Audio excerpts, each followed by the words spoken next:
Olá, saudações a todos os fisioterapeutas. Nesse vídeo de hoje eu vou mostrar para vocês na prática como fazer uma avaliação com teste de força muscular manual dos pacientes de vocês. Então, como graduar a força de um paciente que chega para vocês em ortopedia e traumatologia. Se esse vídeo ele interessa para você, não saia daí que eu vou explanar melhor sobre ele.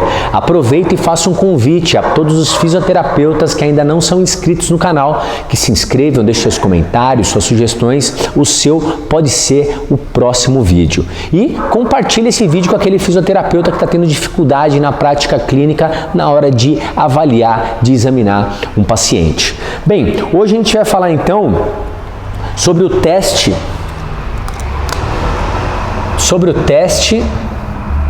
de força muscular manual. Então, não necessariamente você, fisioterapeuta, precisa ter um aparelho sofisticado para mensurar a força do seu paciente. O ideal é que você saiba se virar realmente, saiba se virar nos 30 ali na prática clínica com o seu paciente. Ou seja, o paciente chegou para você, você tem que documentar como é que ele pisou na sua clínica, no seu consultório, naquela sua primeira consulta. Tudo isso tem que estar registrado. E os testes de força muscular manual, eles servem para isso, para dar parâmetros como que esse paciente se apresentou desde a primeira consulta. Esses testes de força muscular manual, eles são graduados de 0 a 5, aonde eu vou explanar agora melhor para vocês o que significa cada grau. Então, testes de força muscular manual, eles são graduados de 0 a 5, aonde nós temos o 0, ele é igual a ausência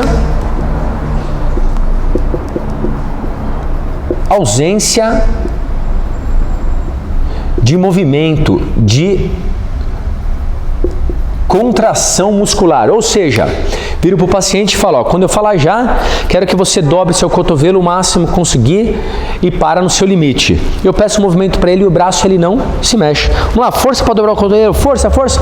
Ele sequer esboça uma força muscular ou uma contração muscular. Ou seja, eu peço o movimento para ele e o músculo está paralisado, ele não contrai, ele não tem uma ação efetiva. Para isso, nós damos a nota então de 0, tá? Então 0 nós chamamos de ausência de movimento, de contração naquele músculo específico. Depois nós temos o grau 1. O grau 1 é quando o paciente ele apresenta um esboço dessa contração muscular. Ou seja, eu peço ao meu paciente, ó, quando eu falar já, quero que você contraia aqui, dobra seu cotovelo o máximo que você conseguir, dentro do seu limite. Eu vou lá, palpo o músculo, ele não tem movimento, mas eu sinto que o músculo ele contrai. Ou seja, o músculo ele contrai, mas ele não é capaz de gerar movimento naquela articulação específica, o qual eu estou avaliando aquele músculo. Então, para isso, nós chamamos de grau 1.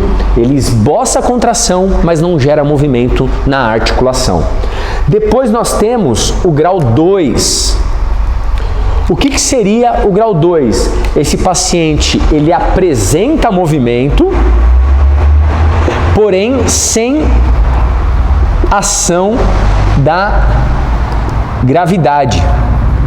Ou seja, eu peço para o paciente, ó, quando eu falar já, quero que você contraia a musculatura e para no seu limite. O paciente ele não gera movimento aqui porque ele não consegue vencer a ação da gravidade, mas quando eu tiro a ação da gravidade, ele consegue trazer o braço. Ou seja, ele não consegue vencer o próprio peso do membro dele para vencer a gravidade, mas quando eu tiro a gravidade, ele consegue trazer esse braço. A isso, nós graduamos como um grau 2. Tem um movimento, mas sem ação da gravidade.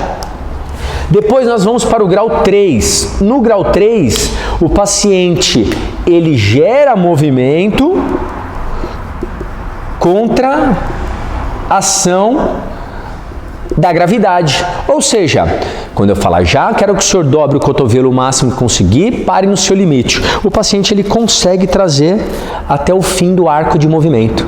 e voltar à posição inicial. Porém, se eu der uma resistência aqui, ele já não consegue levantar o braço.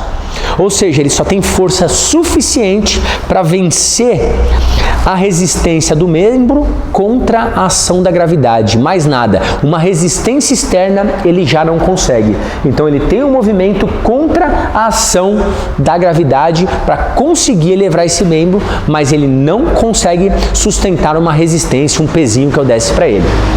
Depois nós temos o grau 4. O grau 4, ele tem um movimento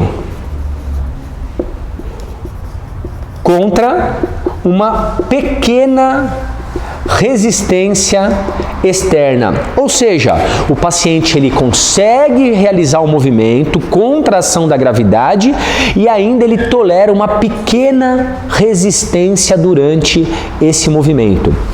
A essa atividade muscular nós chamamos de grau 4. Eu tenho um movimento contra a ação da gravidade ainda com uma pequena resistência externa nesse membro.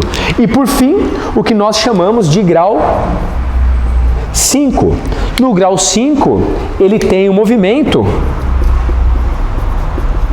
contra uma grande resistência externa. Esse seria o grau de normalidade, ou seja, eu dou uma baita o paciente faz um movimento, eu dou uma baita resistência e ele consegue vencer a minha resistência externa. Para isso, nós chamamos de um movimento, uma força muscular manual de grau 5, ou seja, eu tenho um movimento, consigo vencer uma resistência externa, a isso nós damos o grau 5. Então, estes são os testes de força muscular manual, a forma com que nós graduamos na prática. É importante que você, fisioterapeuta, um clínico dentro da área, você saiba graduar o seu paciente de acordo com as queixas que ele apresenta. Então, aquele paciente que se apresenta para você, é interessante naquela primeira consulta inicial, sem ser pacientes com grau 5, já de cara, que a gente sabe, esse paciente não tem déficit de força, mas é importante esse registro para vocês acompanharem a evolução dos pacientes de vocês na prática clínica. Aproveito, reitero aqui o meu convite a vocês que ainda não são inscritos, que se inscrevam no canal, deixem comentários, sugestões e no link de descrição desse vídeo vocês terão acesso a todas as minhas redes sociais, cursos e tudo mais que vocês têm direito. Um forte abraço e fisioterapia a todos!